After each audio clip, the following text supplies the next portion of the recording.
Welcome, everyone. It's great to see so many of you here this evening. I'm Peter Wanders. I'm the director of the Society of Fellows program, which is the Friends program of the Aspen Institute. And a lot of fellows here in the room tonight. We're really excited to have you. Tonight is a joint effort between community programs run by my colleague, Crystal Logan, back here. And we're excited to have so many community members here as well. Now, people always say, don't toot your own horn or anything, but between Crystal and the Society of Fellows, we have had more than an event a day for the last 60 days. In fact, I think if you add on the Ideas Festival, we've had more than an event a day for the last 90 days. We are thrilled by the response from the community, our guests, our friends, and how people engage and want to be a part of these conversations. Specifically, I want to thank the Kaufmans, Sylvia and Dick. You've really brought us this great speaker tonight, and we're excited to have your son here. This is really so core to what the Aspen Institute does, talking about values, looking at texts to help explore and connect with those values. So I'll pass over to my colleague, Todd Breifokel, who runs the Aspen Seminar Program, and allow him to introduce our guest tonight. Thank you so much. Great, thanks, Peter. Thank you all for being here, and I'm happy to introduce Andrew Kaufman, who teaches at the University of Virginia and runs a program called Books Behind Bars, and we'll have a chance to talk about books and books behind bars a little later. But let me say just a few words very briefly about how excited I am to be talking with Andrew about this book. This really, as Peter said, is so core to what the Aspen Institute does, which is to look at some of the most thoughtful people in the history of human civilization and use them as lenses for looking at our contemporary age and thinking about the ways in which we can live more responsibly, more imaginatively, and to encapsulate that spirit that animates the Institute of timeless values and enlightened leadership. This book is for sale in the back, and Andrew will be signing copies afterwards. But let me just say that it is an amazing book that charts a very, very difficult course between two extremes. On the one hand, it charts the course between being an academically informed but not academically burdened work and a general audience. And for any of us who read in either section, you know how difficult it is to speak intelligently to a reader, but also be accessible. The other thing that's really wonderful about it, and this is the end of the plug, is that it charts a course. It charts a course that if you've read Tolstoy's War and Peace, you will love this book because the characters come alive in ways that are refreshing and challenging.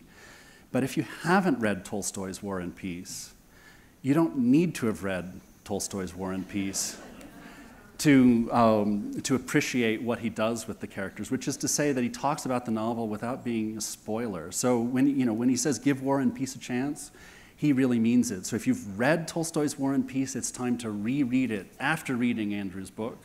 And if you've never read War and Peace, which was true of me when I was 35, I'm embarrassed to say, you really need to read War and Peace.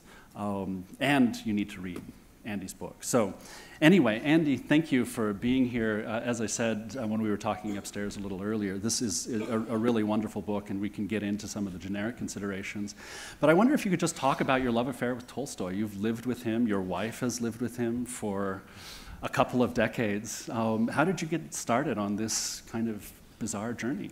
So thank you. I also just want to say thank you to Todd. I was told that I would immediately like Todd when I met him, and that is the case. And I also want to thank Peter Wanders for the invitation. This is one of the coolest places that I've spoken on my book tour, so I definitely need to write another book quickly so I can come back. But yeah, I think the word love affair is apropos. Tolstoy and I have actually been together for about 25 years. I first discovered War and Peace in college. I discovered Tolstoy earlier. And,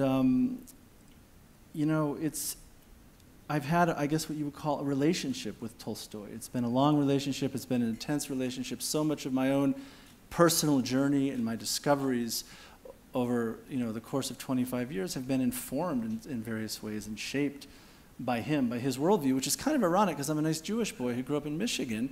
And so much of my spirituality I've discovered has come from Russian literature and from Tolstoy in particular, who happened to be a Christian Orthodox writer who was excommunicated from the church, to make it even more interesting. But War and Peace is a book that specifically has been in my life. I've read it about 15 times, give or take. I don't know exactly. I know it's roughly that because I read it every couple of years. Had I known 20 years ago that I'd be writing a book about War and Peace someday, I would have counted. But it's about 15 times. And what's amazing is every time it's a new book. And that's what a classic is. It grows and it changes as you grow and you change. And so I'm rediscovering the book. And specifically the idea for this book came in 2008 when War and Peace became a new book for me again.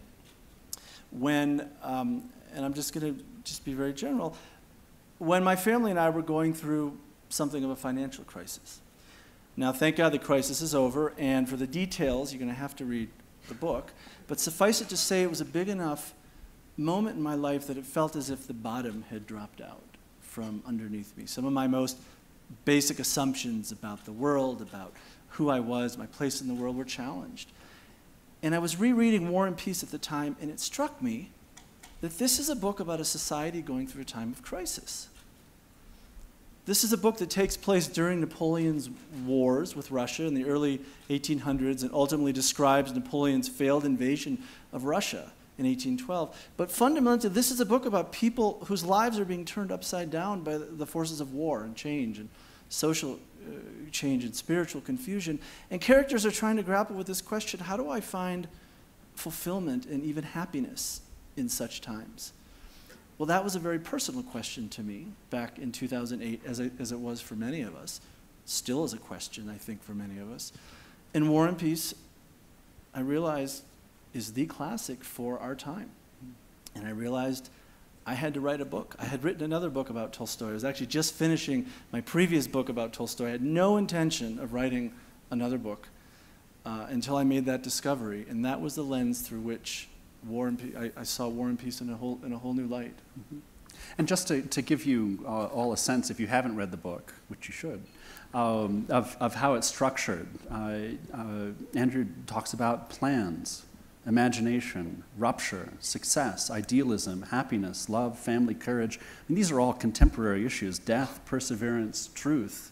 And as he said, the characters live with you in ways that that matter for how we live now. And your prose is so wonderful, I have to say. I wonder if you could just read a passage that would sort of convey the sense of the way in which you weave back and forth between Tolstoy, the author, Tolstoy, the man, the literary characters, and then our contemporary situation.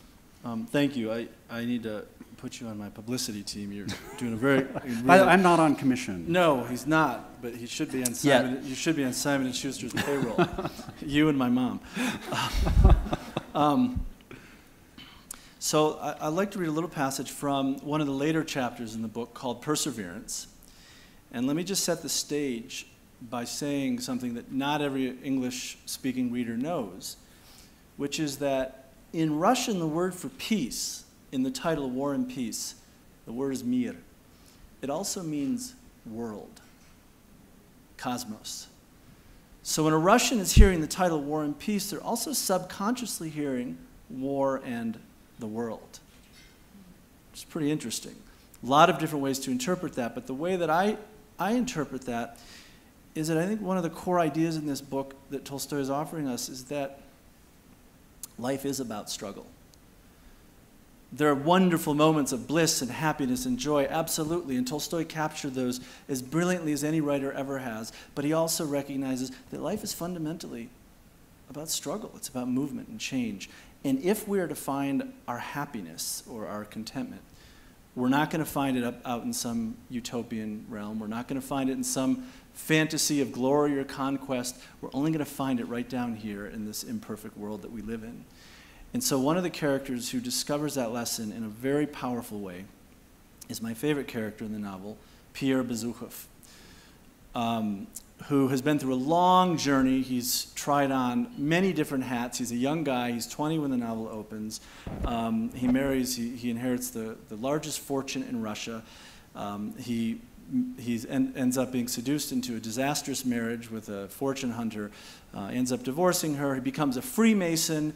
Inspired by Freemasonry, he's going to free the peasants on his estate, but that doesn't go anywhere because he's completely naive and impractical. Eventually, he winds up, Napoleon comes into town in 1812, and you see Pierre on the battlefield in his white summer hat and his green tailcoat with bullets flying around, and somehow, miraculously, he lives and he doesn't die. And then finally, he returns to Moscow, which is burning, and he tries to save an Armenian woman who's being harassed by a French soldier. He basically gets arrested and becomes a prisoner of war. So Pierre is a prisoner of war, and he's in the moment that I'm going to pick up from is when he has just been sentenced to execution. Well, he thought he was going to be executed. Actually, he was just brought there to witness an execution. But that moment of watching a factory worker his age being shot through the head and realizing that could have been him is enough to shatter his every conceit about his own power, about God, his faith in the universe, and he's literally a broken man in that moment. And in that moment, he's thrown into a dark shed with the other prisoners, and he meets someone. And this is from my book. That was a long introduction. That was eloquent. Go ahead.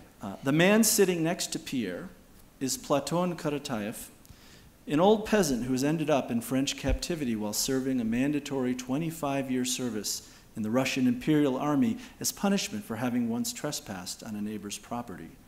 No stranger to suffering himself, Platon knows what Pierre is going through. And so he consoles the young fellow, not only with his soothing words, but by doing something seemingly quite unremarkable. He gives Pierre some potatoes. Now, these are not the first potatoes Pierre has ever eaten. If you've ever glanced at a menu in a Russian restaurant, you know that Russians have as many ways of preparing this ubiquitous national vegetable as Eskimos have of naming snow. But these might be the first potatoes he has ever really tasted. More than physical nourishment, these modest little hunks of carbohydrate handed to him in an act of simple kindness are spiritual sustenance as well. Reconnecting him to the human family, to the earth, to himself, they bring Pierre back to life. His spiritual rebirth then begins not under the intoxicating influence of any of those grand plans or indeed from the realm of heroic fantasy, but in the fulfillment of his most basic bodily needs. Seldom have the ordinary rhythms of everyday life or the details of his immediate surroundings so enraptured Pierre. Rarely has he immersed himself so fully and yet so unpretentiously in the greatest pleasure of all, the joy of simply being alive. There in that dark shed on the darkest day of his life, Pierre touches something solid and transcendent in his now pulverized world. He glimpses that elusive it, the real thing. We've all had that moment when our ordinary, perhaps even crummy life suddenly strikes us as something pretty extraordinary after all. Just when you're ready to throw in the towel over a job, a relationship, an addiction, an illness, over life itself, grace may magically intervene, illuminating a fresh possibility you hadn't imagined, offering an entirely new way of seeing an all too familiar problem. Ah, now it makes sense, you're tempted to shout. You don't, of course, for you've discovered a secret gift that need not be advertised to the world. And that private little heaven is what we've earned by marching through hell. Had Pierre merely been told that he might have achieved that illumination by following the prepackaged advice offered by the Freemason Bazdiev all those chapters back, his discovery surely would have seemed less striking, dull, and cheap even. His realization in captivity is so compelling to him, and thus to the reader, in direct proportion to how long he's had to fight in order to achieve it. For 7 years, we've followed this young man through the ups and downs of his tumultuous journey as he careers from one grand failure to another. To find any nuggets of wisdom, he has first had to dig deep in the dirt, sift well through the dross. He has had to go through the war, in short, before he could find his peace.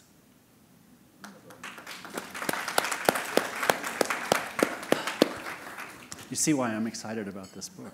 It does have the same kind of grace that Tolstoy does in his own prose. And you do justice, I have to say, to Tolstoy's prose. So I have a confession to make. I've only read War and Peace 5 times. The first 3 times I didn't get past page 50, but that was my fault, not Tolstoy's. And one of the things I love about literature, and even though I'm trained as a philosopher, I think my real love is in literature, is that literature renders things in 3 dimensions. So the character of Platon Karatayev, for example, who is this kind of religious, almost guru, right? Tolstoy paints this picture that conveys so much more than any work of academic theology could actually convey. But the second confession, and this then becomes the question, is this. When I first read, and I'm revealing way too much about myself, I apologize. The first time I read War and Peace, the character that I most identified with was Prince Andrei. And when I came to read the book again about 10 years later, I was completely Pierre. So here's the question. Have you always identified with Pierre, or as in your multiple readings, have you found yourself going back and forth between inhabiting the different characters? And which ones were they? And were you originally in love with Sonia or with Natasha? That's a great question. I was originally in love with Natasha, I confess, and I write about that I think in my love chapter. It is interesting that Pierre is the one character that for some reason has resonated with me for 25 years. Even during periods in my life where I'll read him and you know, there are moments in this book where you read Pierre and you're like, you want to shake him and you are so naive. Why are you doing that? You know you're being taken advantage of. You know, why do you make the decisions that you do? And there's so many things that are annoying about this character, yet those are the very things that also endear us to him. Because he is someone that goes through this tumultuous time with a kind of childlike openness to new possibilities. At the beginning of the novel, he's only 20 years old, and one of the things that distinguishes him from everyone else in the drawing room, at the salon, is that everyone else has everything figured out. They know how to play the game, they've got the strategies down, they know who to meet, you know, how to get what they want. It's a very strategic, it's a very strategic society. That's how that society operates. But Pierre is just trying to ask the big questions. He's trying to figure out what the hell he wants to do with his life. Why is he here? Why are we here? And these big questions are abstract, but he then begins to experience various answers to them in very kind of immediate ways throughout the novel, through his life experience. And there's something about his openness to experience that I've always admired, and it is not a coincidence that he is one of the characters that goes through hell and survives. So maybe there is something to that way of being in the world. Prince Andrei, I can certainly relate to his pride and his incredible ambition. And one of the beautiful things about literature is that, you know, in Tolstoy, is that it's not just the characters that you can relate to, it's the characters that show you things about yourself that you maybe don't want to relate to. And Prince Andrei is a good example of that. Prince Andrei is a very cold, noble-minded, aristocratic young man with an incredible sense of pride and ambition. And these traits end up being his downfall, but you know, those are qualities that I can relate to. And each one of these characters was a reflection of some aspect of Tolstoy. So people ask, well, so who was Tolstoy? Was he Andrei or was he Pierre? The fact is, Tolstoy gave a little piece of his personality to all of these different characters. To Prince Andrei, he gave his incredible pride, his ambition. To Pierre, he gave his more utopian qualities. To Nikolai Rostov, he gave his gambling addiction. Tolstoy had a major, serious gambling addiction that cost him the house of his birth when he was 26 years old. And so all of these characters, and you know, are reflections of his. And in some way, I think we all can identify with each of these aspects of these characters. And that's one of the ways in which great literature really comes alive, in which we see ourselves and sometimes like what we see and don't like what we see. And one of the fascinating things about the book, because I'd read a lot of Tolstoy, but I hadn't read a lot of Tolstoy's life, is the way in which Tolstoy, the man, becomes a kind of character in this book, and exemplary of some of the main themes that you talk about: courage or perseverance or truth, or the opening chapter on planning. How Tolstoy has almost this I think as he's reading Franklin, the list of things that I'm going to do and the list of things that I'm going to become. Failure. So the chapter on planning is also about the disjunction between the aspirations that we have and what we're actually able to accomplish.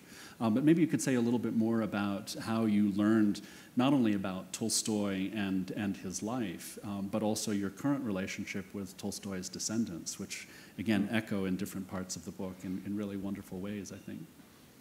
So the thing that's so fascinating about, one of the many things that's fascinating about Tolstoy, is that this man who created War and Peace and Anna Karenina, two of the world's great novels, this man who inspired Mahatma Gandhi. When Gandhi was 25 years old, he read an essay by Tolstoy called "The Kingdom of God is Within You," and Gandhi would later say that that was one of the most formative pieces of writing that he encountered to help him formulate his own ideas about nonviolent resistance to evil. The man who inspired Martin Luther King, Nelson Mandela. I mean, that's who Tolstoy was. And at the same time, he was an incredibly flawed human being. As I mentioned, he had a gambling addiction. He lost the house of his birth in a gambling bet one night.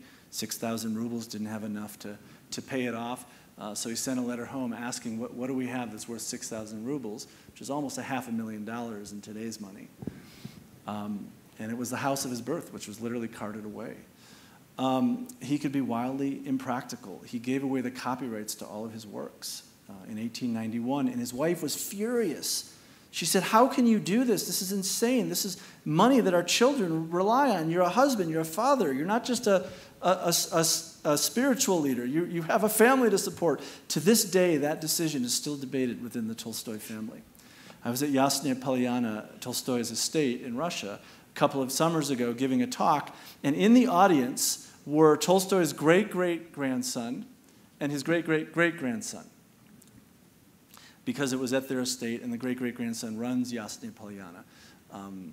And so I just threw out, I said, what the heck? I threw out the question during Q&A to the audience, do you guys think Tolstoy made the right decision? And it was so interesting to watch these two generations of Tolstoy argue it out. The older generation saying, of course he made the right decision because he didn't want his works of art to be turned into commercial commodities. And the great-great-great-grandson, who was 20 years old at the time and looking for a job, saying, that's ridiculous, making money is okay too. So that's when Tolstoy's personality and the decisions that he made really came alive. And then Tolstoy ran away from home when he was 82. He had enormous marital difficulties because he was very difficult to live with. And he left his wife of 48 years a note in the middle of the night thanking her for 48 years of marriage and telling her that their differences are irreconcilable and that he would like to go off and die alone. It's funny, but it's tragic. And the movie The Last Station, if you haven't seen it, or the book The Last Station by Jay Perini, beautifully captures those last months of Tolstoy's life. But the thing is, all of those flaws, all of those quirks, all of those contradictions are what make these characters so real in his writing. He brings all of that to his characters. So when we're reading War and Peace, we're not reading these abstract ideals. We're reading about people that we can identify with, that can't be reduced to a simple idea or a simple ideology or a simple character type. And so in many ways, Tolstoy's failings were the engine of some of his greatest creativity. And that's one of the things that I find so inspiring about the story itself, and not only the story that Andrew tells, but the stories that Tolstoy tells, is that you have people at the heights of human achievement and at the depths of human despair, and they're constantly going up and down not just the way characters in Russian literature do, but the way in which life does. And I think part of my own transition from being an Andrei to a Pierre, maybe that was ill put, but from sort of imagining Andrei's world and Pierre's world was for me that transition of recognizing the different textures of life. And I think one of the things that we talk about at the Aspen Institute that's central to the founding of the Aspen Institute is that life, particularly life as its fullest, doesn't reduce to a particular disciplinary specialization or a particular silo or particular label. And that is, we're always running across horizontally, if we're living fully, the way a Tolstoyan character does. And that runs counter, I think, to a lot of what we get in our contemporary culture, which really tries to make things neat and tidy in respective boxes, whether in the academy, as we were talking about earlier, or outside the academy. So these are human beings in their full-blooded 3 dimensions. But I want to point out, because we haven't actually had a chance to talk about it, the cover of Andrew's book actually has a picture of his copy of Tolstoy's War and Peace, which you have here. This is what a well-read book should look like. So I wonder if you can talk about just your physical engagement with the text, and how you think about the activity of reading, and we'll actually use that as a way to begin talking about your work with Books Behind Bars. So I bring this to all my talks, and usually I open with this, but and I tell my students at UVA that I often bring this to class, and I say this is what it means.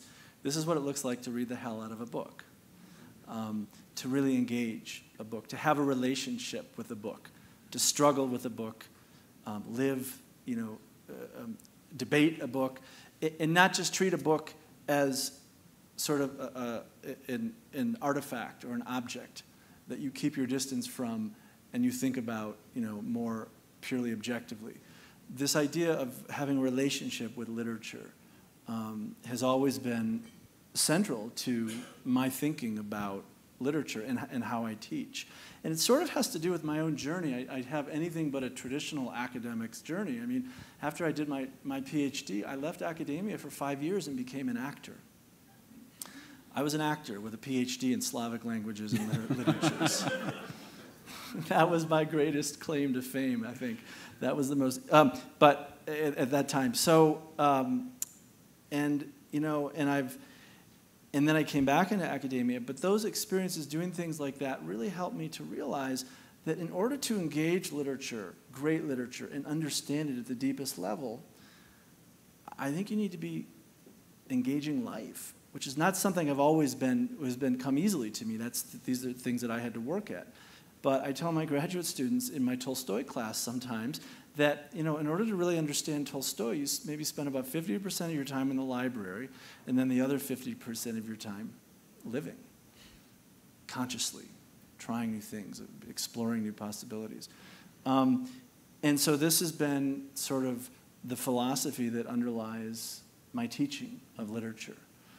In my classroom, I'm always experimenting with ways to make literature come alive for students so that they can find a way to have their own relationship with these characters, so they can find some personal connection with the text so it becomes more than a mere artifact. It becomes a living organism like this book that becomes a vehicle that they can engage, with life, that they can think about some of their own big questions through the characters, through the authors that have engaged those same questions. And so you do this with undergraduates and graduates at UVA, but you also do this with prisoners. And one of the things that we wrestle with, particularly in the Aspen Executive Seminars, we have people from all over the world, very high positions coming and reading Plato and Aristotle and Martin Luther King and Václav Havel. And there's this sense that you have to be at a certain educational or social level to engage this kind of work. But as Crystal and some others in the room know, we also read these texts and talk about them with 6th graders and everywhere in between. So, and we have a video clip that talks a little bit about books behind bars, but maybe you could cue that up by talking about how you got involved in reading this kind of literature in this kind of way with people behind bars. So, interestingly, I got involved with working with incarcerated youth in literature, not just because I was interested in incarcerated youth, but because I was looking for exciting ways to make literature come alive for my own students. And I happened to do a prison workshop.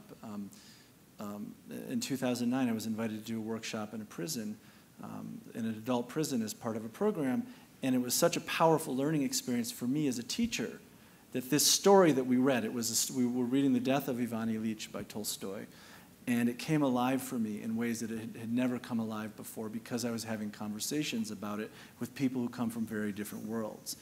And I thought, wow, if this could have this kind of an impact on me, imagine if I created a course in which my students at UVA would be have an opportunity to sit down next to people from a very different world from them and have these kinds of conversations. So interestingly, I was not a social activist looking to reform the prison system. I was a teacher looking to energize my classroom and looking to find ways to help others see the relevance of literature to their lives no matter what their background. And the clip that we're going to show, actually, Katie Couric, I was on Katie Couric with a couple of my UVA students and one of the former incarcerated youth who went through this program back in May. And there's a couple clips. We're just going to show one, but this is Katie Couric does a better job than I do at introducing it, but you also get a sense of how the program works because they did a video of the program. So is this the first clip or the second? It may not be everyone's cup of tea. There's an innovative program at the University of Virginia, my alma mater, that's taking these works to places they rarely see. The course is called Books Behind Bars, and it's introducing young men behind bars to the works of Tolstoy and Dostoevsky. We sent our cameras to Beaumont Juvenile Correctional Center, a maximum security facility in Virginia, to get a first-hand look at how this program is changing lives. We're at Beaumont Juvenile Correctional Center. There are approximately 250 kids here, ranging in age from 14 or 15 to 21. The kids who are here are the kids who have committed more serious offenses or have a longer history of offending. We work every day to try to get them in a better place. We try to provide them with rigorous rehabilitative opportunities, treatment opportunities, educational opportunities, vocational opportunities. I am a lecturer at the University of Virginia in Russian literature. Started with Tolstoy, we're ending with Dostoevsky. I created a course in which my own students would be given the opportunity to have conversations about Russian literature with people who come from very different life experiences than they do. The whole course is called Books Behind Bars, Life, Literature, and Leadership. The UVA students come here to Beaumont, and the students' task is simply for an hour and a half to facilitate an interesting, engaging conversation about that week's reading. The reason Russian literature works with an incarcerated youth population is because the themes are so universal. My favorite story had to be Matryona's Home. I liked it because I could relate to it so well, you know, and that goes with a lot of the stories that we read. I guess that's probably why I like this class so much. It's just kind of cool to have a place to talk about like the literature and the themes in the literature that relate to our lives. I can apply the lessons that I've learned in the literature to my life. I feel like we've gotten really close and had a genuine connection develop with the 3 residents that we've worked with, and that's been the best part of it. I get to get comfortable and get to actually like share my actual thoughts and like feelings and stuff. Letting people see that these kids are bright, that they're creative, and that they are motivated to change. Please welcome from the University of Virginia, Andrew Kaufman. Nice to see you. How are you? Wahoo wah. So how does a guy from Michigan become pretty much one of the world's experts on Russian literature? You literally wrote the book. Yes, Andrew wrote Russia Russian for Dummies, and I really need this because I couldn't even read the title. There you go. So how did you get involved in the study of this? Well, I have my parents to thank, who suggested I start learning Russian in high school at a local community college, because Gorbachev was coming into power at that time. Russia was opening up, there would be business opportunities. But when I got to college, I realized that my real love of Russia was the literature and the arts. And when I was a sophomore, I took a course, a survey course of Russian literature, and within the first 3 weeks of the semester, the professor assigned this little book called War and Peace, little book, and I was terrified, like most readers, when they first encountered this book, but something very powerful happened. As I started reading, I became seduced by this world that was so incredibly real and lifelike and alive, and I was very moved by characters who were searching for their place in the world, asking the big questions. Who am I? Why am I here? How should I live? Because I was a young man, I was going through a transitional period in my life, and these were questions that I was grappling with, in my own life. So it was a very personal, relevant experience to me. And for other people who might be intimidated by War and Peace, I know you've written a new book called Give War and Peace a Chance. Tolstoyan Wisdom for Troubled Times, which I think shows how enduring this literature is. And how did you come up with the idea of books behind bars? Did you start thinking, well, this literature helped me so much at an important time in my life, this could help these other young men deal with the things they're grappling with? Absolutely. So I had been teaching literature for many years. I'd been trying to find ways to make it really relevant and personal to my students.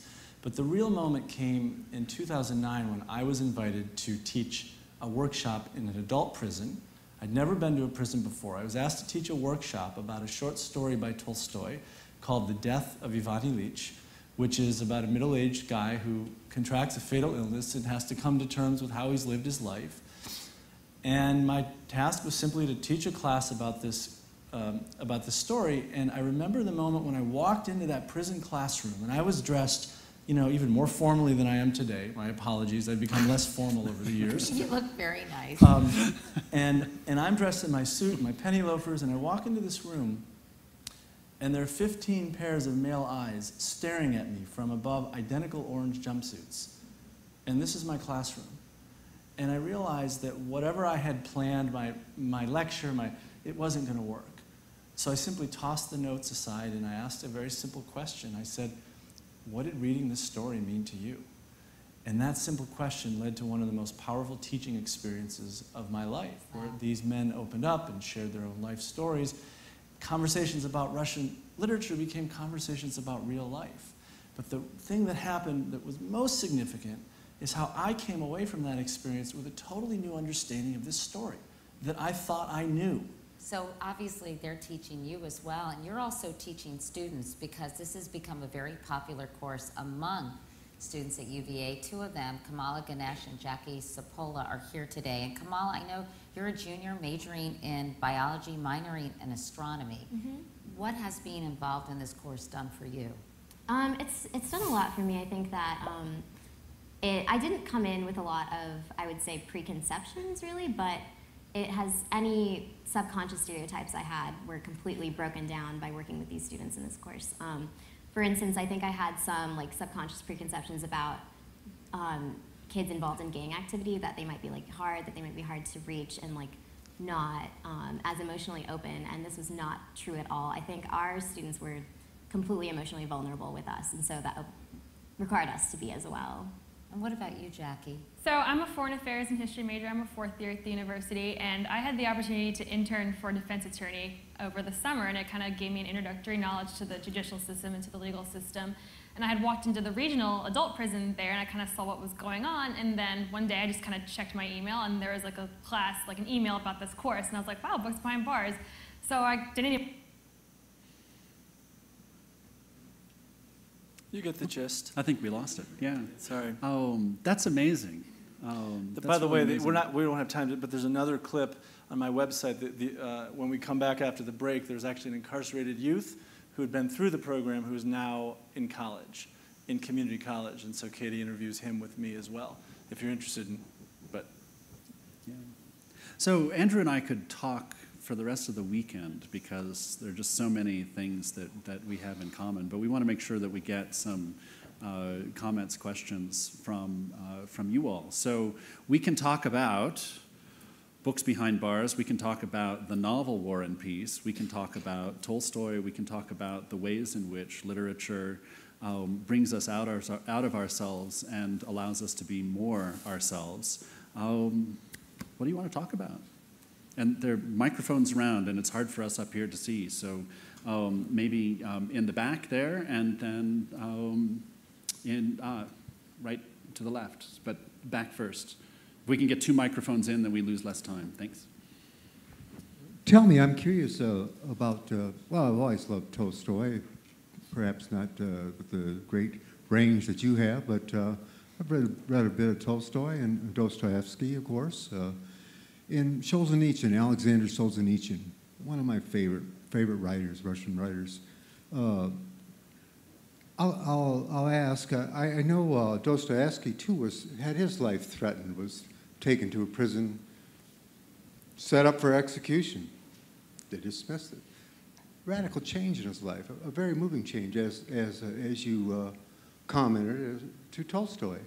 Solzhenitsyn, I mean, world famous, the man lived quite a life and had some very deep, powerful changes in his viewpoint of life and his approach to authority and how authority should be used. Can you draw a line through those 3 people and maybe point to an emerging Russian writer, or has the Russian genre of the novel, the famous Russian depth novel, changed into, as we move into this postmodern era of literature? Yes. The example of Dostoevsky you gave, Dostoevsky was on the firing squad. He was to be executed, and he was not a character in a novel. This was a real life experience for his involvement in a revolutionary circle. At the last minute, the sentence was commuted to 4 years in a Siberian prison camp.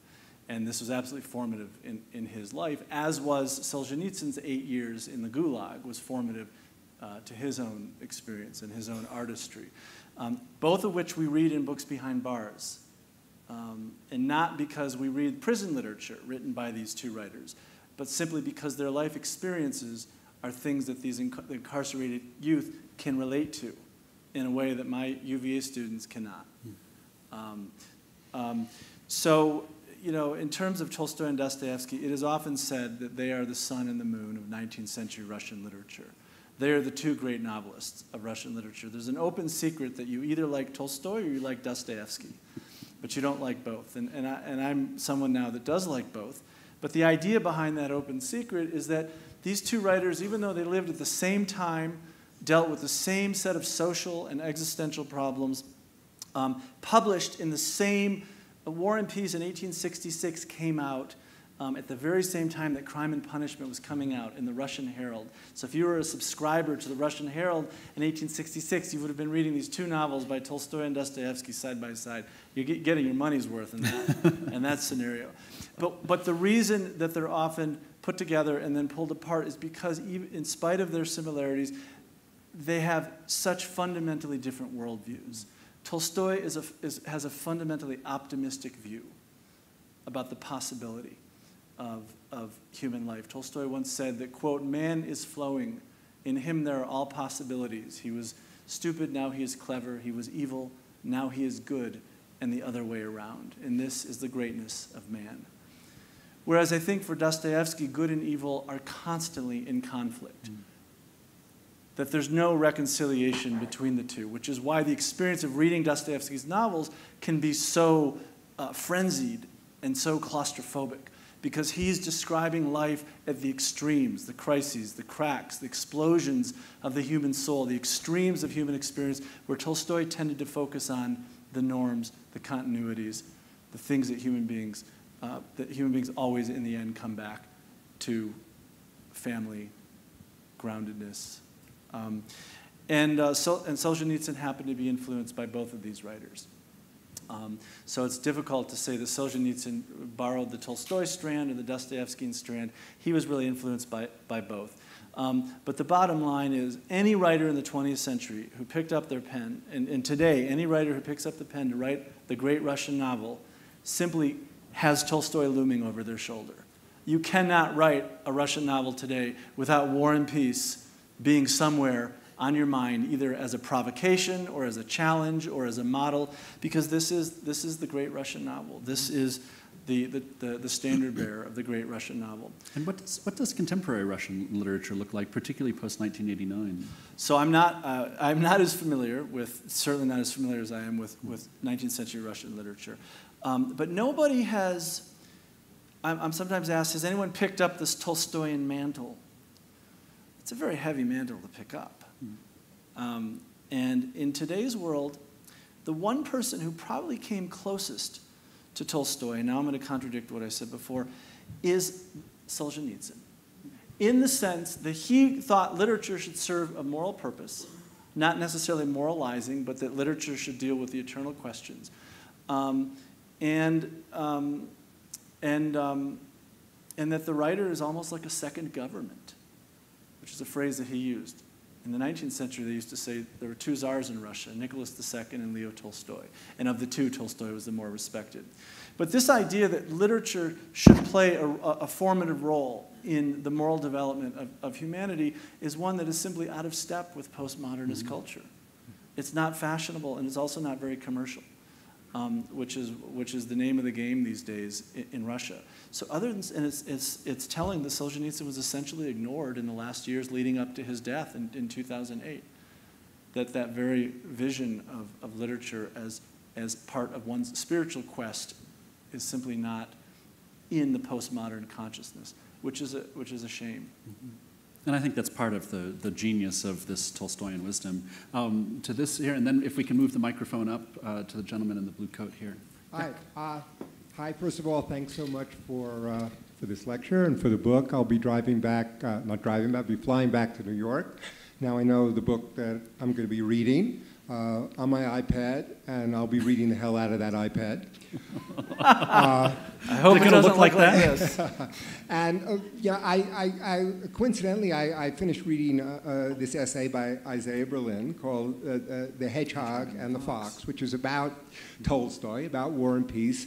And the snippet, "The Hedgehog and the Fox," comes from this Greek fable in which it says the fox knows many things, but the hedgehog knows one big thing, and Berlin sort of divided the two groups of people into people who had one overarching worldview. They looked at it through sort of one ideological lens versus people who were more eclectic and saw the world in a varied way.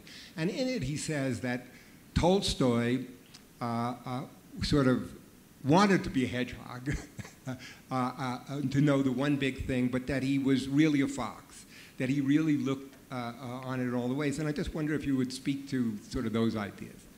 So in War and Peace, that idea really manifests itself most clearly in the fact that later on in the novel, Tolstoy started inserting essays, philosophical essays about history, about the great man theory of history, about why all the historians got the story of Napoleon's invasion wrong.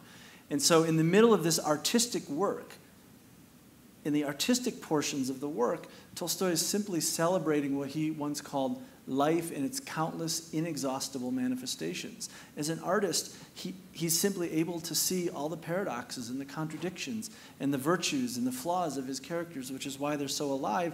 Whereas in the essays, it's almost as if he tries to reduce that, he tries to extract out of that artistic portion of the novel a thesis or a theory, which is why to many readers, those essays have not been as enjoyable as the artistic portions of the novel. And so that's what really motivated the essay, The Hedgehog and the Fox. Later on in life, Tolstoy would become more of the essay writer. Later on in life, he would reject War and Peace. He would reject Anna Karenina as aristocratic indulgence, and he would claim that the goal of an artist is to teach people. So he would write many more parables and moralistic essays and treatises about religion and society. And so the essay writer that started to show up in War and Peace became a dominant element, a dominant trait of Tolstoy's later on. But then in his very last great work, Haji Murat, was once again a work of art that transcended any ideology. So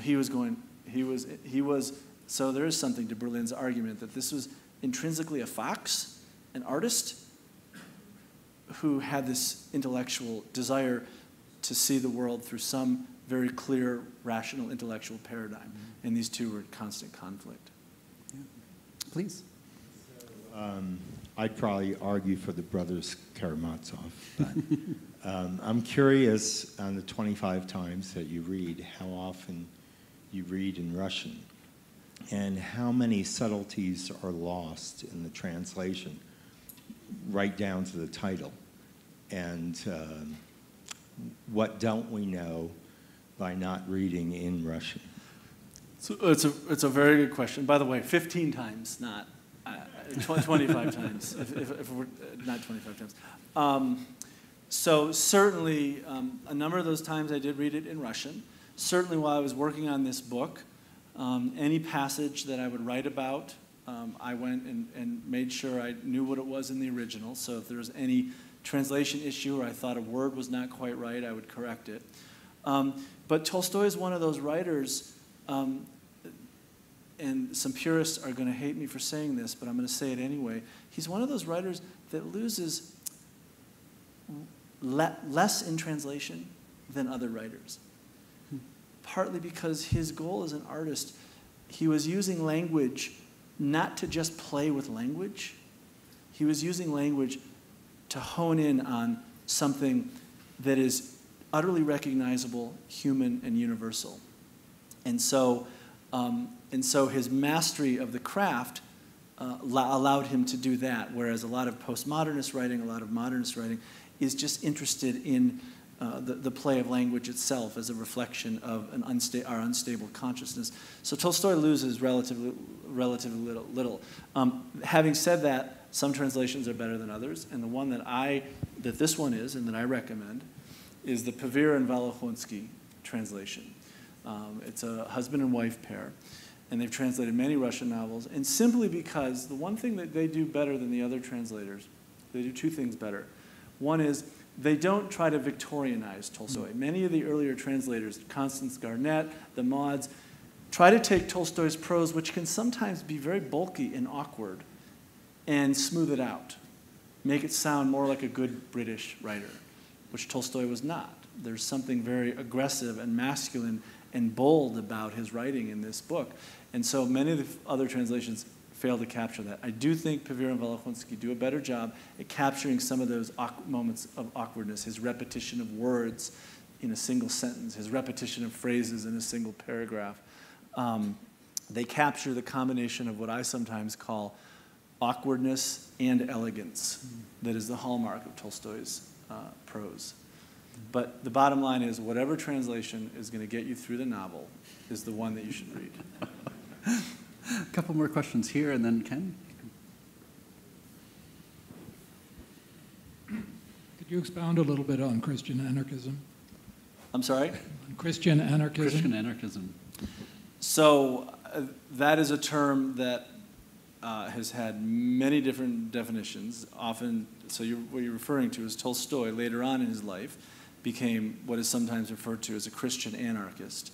And without going into a lot of subtlety and debates about what that term means, fundamentally, the way it was reflected in Tolstoy is he rejected the Christian Orthodox Church on the grounds that he believed the church fundamentally distorted and perverted, it's just a word he used, the message of Jesus, the ethical teachings of Jesus, which for Tolstoy were most clearly embodied in the Sermon on the Mount.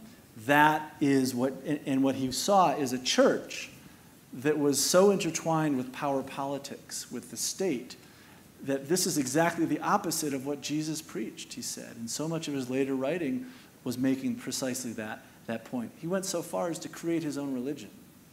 Tolstoy rewrote the Gospels, removing anything that was mystical or the resurrection or the Eucharist or anything that didn't touch on something that was very concretely ethical and practical that helped people live a better life. Because he thought that's what really, so, that's the kind of guy he was. He created his own religion. It was called Tolstoyism. And it was his own distillation of Christianity. And that is what sometimes is referred to as Christian anarchism. And part of the reason the word anarchism is used is because he rejected pretty much every institution of modern life. He rejected the state, he rejected the government, he rejected capitalism, he rejected the church, which was also part of the state, he rejected the educational system, because every one of these institutions he thought was corrupt and was about people wielding power over other people. And that was a perversion of what he thought was the true message of Jesus. Thank you. Last question, we'll wrap up. Yes, like Todd, Andy, I thought the book was just terrific. And when I read it, I said, boy, it's a really wonderful piece of work. You combine the knowledge of War and Peace with Tolstoy, with personal stories, with meaning, with, and with other interpreters of the work. So kudos to you. It's really a tremendous achievement. Let me ask you a question. That at times in the book, you say, give us an example, a little case study like you read so beautifully before, and then you say, well, the meaning of this is, here's the practical kind of how-to. Isn't that a little bit of, problematic? Because it's a work of art. And work of art, you take, the paragraphs that you read, or, 1,000 in this book, and it's hard to say exactly a how-to from it. It's hard to say, let me give you 3 points from this. It's a work of art that you can interpret many different ways, and the meaning of it is very unclear, I would say. Beautiful point. I am very well aware of that internal contradiction in my book, but one of the things I hope comes across is that what I'm more interested in is engaging the reader in really thinking about these questions, rather than saying, these are the 7 steps to happiness, because that's the spirit of Tolstoy. Tolstoy doesn't, and I even say this in the book, it's not so much that he offers us answers, but that he offers us a kind of attitude towards living, a willingness to doubt that we have it all figured out, an openness to new possibilities, a recognition that even hardship and suffering can be the source of great illumination, of strength, of creativity. So I definitely wanted to walk that line, and an agent that I spoke with many years ago actually did want me to write a how-to book, and I dropped that agent like a hot potato because that's not the spirit of Tolstoy. But remember, Tolstoy was a teacher too. He wrote those essays in War and Peace, so even he had that impulse to try to take his artistry and explain it in a way that was more rational. But it is a definite contradiction, and this gives me an opportunity to mention something that Tolstoy said when he was writing War and Peace about what the goal of an artist is. And this speaks to exactly the point that you raised. Tolstoy said that the goal of an artist, and this is a quote, the goal of an artist is not to solve a question irrefutably, but to force people to love life in all of its countless, inexhaustible manifestations. If I were told that I could write a work of art in which I would definitively resolve all of the social questions of today, I wouldn't spend 2 hours on such a work. But if I knew that what I wrote today would be read by the children of today in 20 years, and that they would laugh and weep and fall in love with life because of it, then I would dedicate all of my energy and all of my time to such a work. And in my view, this is Andy speaking, War and Peace is such a work.